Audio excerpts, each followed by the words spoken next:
Norman Osborn first burst onto the scene in The Amazing Spider-Man number 14 all the way back in 1964, and quickly carved out a reputation for himself as Spider-Man's most embittered rival. He tormented Spidey for years, discovered his true identity, and was the principal antagonist during the night Gwen Stacy died, an arc that is commonly believed to have heralded the end of the Silver Age of comics and opened up the floodgates to more mature storylines. The Green Goblin thus boasts a formidable legacy. There's a whole lot more to the character than his most iconic depictions let on. In fact, there are some aspects of the villain that Marvel would probably want you to just forget about completely, while there are others that, despite being pervasive across Osborn's history, most simply refuse to dwell on. I'm Ian from What Culture, and here are 10 things Marvel wants you to forget about Green Goblin.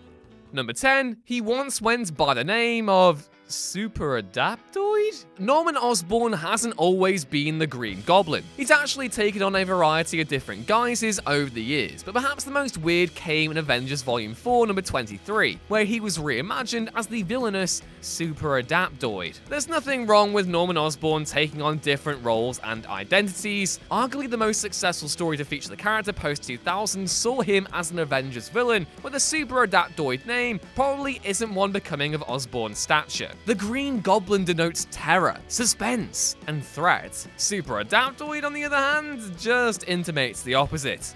Number 9, their portrayal in the Amazing Spider-Man films. Willem Dafoe and James Franco's Goblins. Iconic. Chris Cooper and Dane DeHaan's? Sony's Amazing Spider-Man films tend to get a bad rap from fans for a whole host of reasons, perhaps even unfairly. Andrew Garfield and Emma Stone's chemistry managed to anchor both of Mark Webb's films tremendously, but even though that was the case, they couldn't distract from the reboot's dearth of interesting antagonists. This became particularly noticeable in The Amazing Spider-Man 2, which featured Rhino, Electro, and Goblin as its main villains. This time, Goblin was played by DeHaan, who was this universe's Harry. Father Norman, played by Cooper, was bedridden by a genetic illness. Deviating from the source material should never be discouraged, but the way it was done in Webb's films was so bizarre. There was no mutant goblin taken from the Ultimate line of comics, and audiences were ultimately left with Harry snarling at the camera, decked out in weird vomit-looking makeup. Number 8, he's kind of Spider-Man's Joker. The Green Goblin might be a fantastic character, but it's fair to say that he shares more than a little in common with DC's clown prince of crime, the Joker. Yes, Goblin has managed to distinguish himself from the clowning prankster in more ways than one since his debut, but the comparisons are there for all to see. First, there's the pair's appearance. Both characters boast a green and purple aesthetic that harkens back to the court jesters of old, while Goblin's mask itself looks remarkably similar to the Joker's own face. Granted, that's kind of unavoidable given the pointed features of most goblins, but when you take that into account along with that shared color scheme and that uncontrollable propensity to laugh, and it's only natural that people would draw comparisons between them. The actual truth of the matter is that the Green Goblin is remarkably different to the Joker, and shares a markedly different relationship with his adversary than the Clown Prince does with Batman. However, both serve a very similar purpose, to introduce a little bit of anarchy into an otherwise predictable back and forth between hero and villain. Number 7, Norman and Harry weren't the only goblins. The Green Goblin may have started out as Norman Osborn's supervillain alter ego, but he's by no means the only person to have donned the glider and battled it out with Spider-Man. A troubled Harry Osborn would take on the identity in response to his father's death, adding a whole new kind of terror to the dynamic between the Goblin and Spidey. But that's a storyline fans will already be familiar with. To this day, Norman and Harry's time as the Goblin remains the best use of the supervillain in Marvel's history. However, even after both characters were killed off in the early 70s, further figures would take on the mantle. Unsurprisingly, none managed to make the same impact. The next person to take on the Goblin identity after Harry's demise was Dr. Bart Hamilton, who served as the younger Osborn's therapist during his time as the Green Goblin. Hamilton is later killed by Harry during a battle with Spider-Man, never to return. After Hamilton came Phil Urich, the nephew of Daily Bugle reporter and Daredevil confidant Ben Urich. Phil recovers Harry's tools and uses the identity to become a superhero, but later retires the mantle after a battle gone wrong. Number 6, that he's just a Spider-Man villain. For the vast majority of fans, the Green Goblin is a villain to Spider-Man and Spider-Man alone. However, and this only applies to Norman Osborn by the way, this isn't actually the case. For the last decade, Norman Osborn has tormented the Avengers as much as he has the Web-Slinger. It's a matter of opinion as to where the villain works best, of course, but it would seem as though Marvel are keen to remind everyone that Norman is as much a villain to the wider Marvel universe as he is to Spider-Man specifically.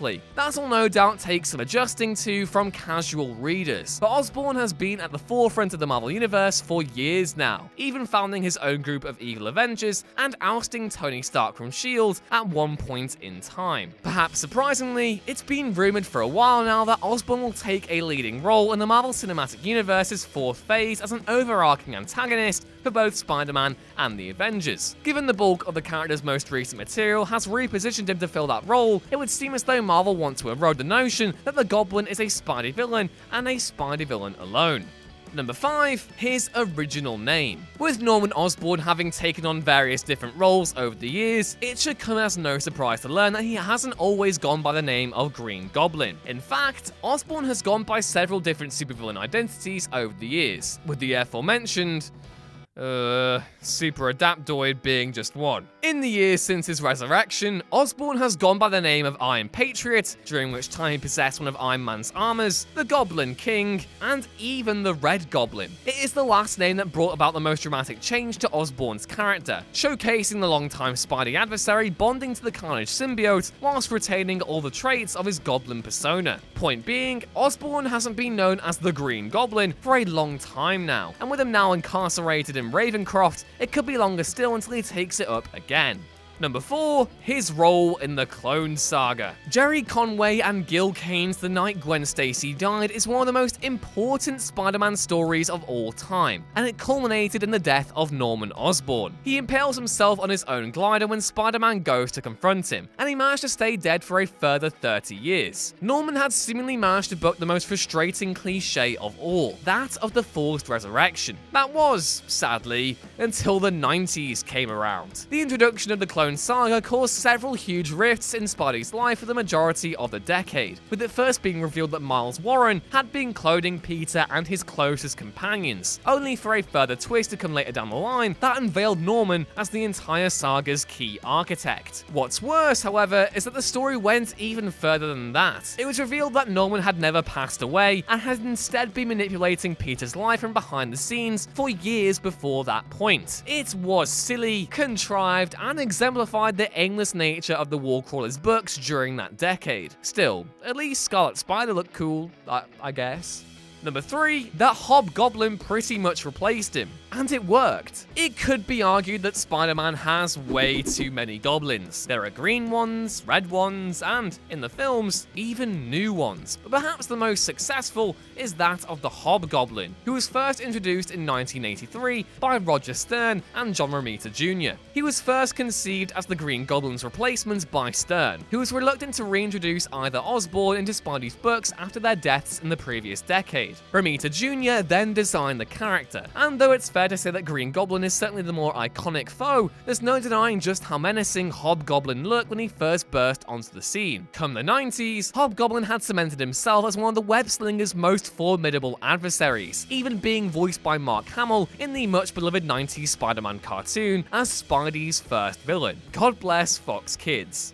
Number 2, he had an affair with Gwen Stacy. This is just where things get weird. As most fans will probably have gathered already, The Night Gwen Stacy Died is a formidable and influential Spider-Man story. Going back and fiddling with it in any particular way isn't really the best idea, but that didn't stop Marvel from doing so in 2004 with the release of the Sins Past storyline, which went back and retconned the build-up to the story by revealing that Gwen and Norman had an affair, which led to the birth of 2 children. No, really, this is actually what happened. It turns out that Norman and Gwen had a one-night stand a couple of years before her death. She gave birth to twins during that time, managed to keep that a secret from all her friends and Peter, save for MJ, and used them as leverage to make sure Norman took care of Harry during his illness, thus adding further motive for Osborn to kill her during the aforementioned story. MJ keeps this a secret from Peter until Gwen's children literally come back to murder who they think is their their real father. The cherry on top is that readers are also shown Gwen and Norman's night together. And well,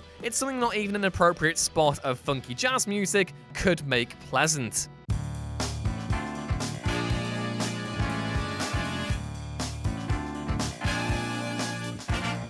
Number 1, his impossible hair. This is something that cannot be ignored. The Osborn hairline is something to behold, receding to the point where only a thin triangular strip falls over the middle of their respective foreheads. That in itself is pretty weird, but then you get to the actual hair and it just doesn't make any sense. No one's saying that Norman or Harry have to change their style or anything, because to be honest, the hair is pretty legendary. And in the unlikely event Marvel were to opt for a completely different hairdo altogether, readers would be deprived of seeing a truly wonderful head of hair. If anything, the most frustrating aspect of Osborn's hair is that no actor could ever hope to replicate it authentically on screen. Willem Dafoe was superb as the character, but he couldn't hope to replicate Osborn's immortal locks. The same goes for James Franco, Chris Cooper, and Dane DeHaan, with none coming close to replicating the trademark Osborn hairline on the big screen. Whether you think it's a good or bad thing, Osborn's hair always seems to be at the center of attention. Given it's such a distraction though, it's understandable as to why Marvel haven't dared try to replicate it for mainstream audiences.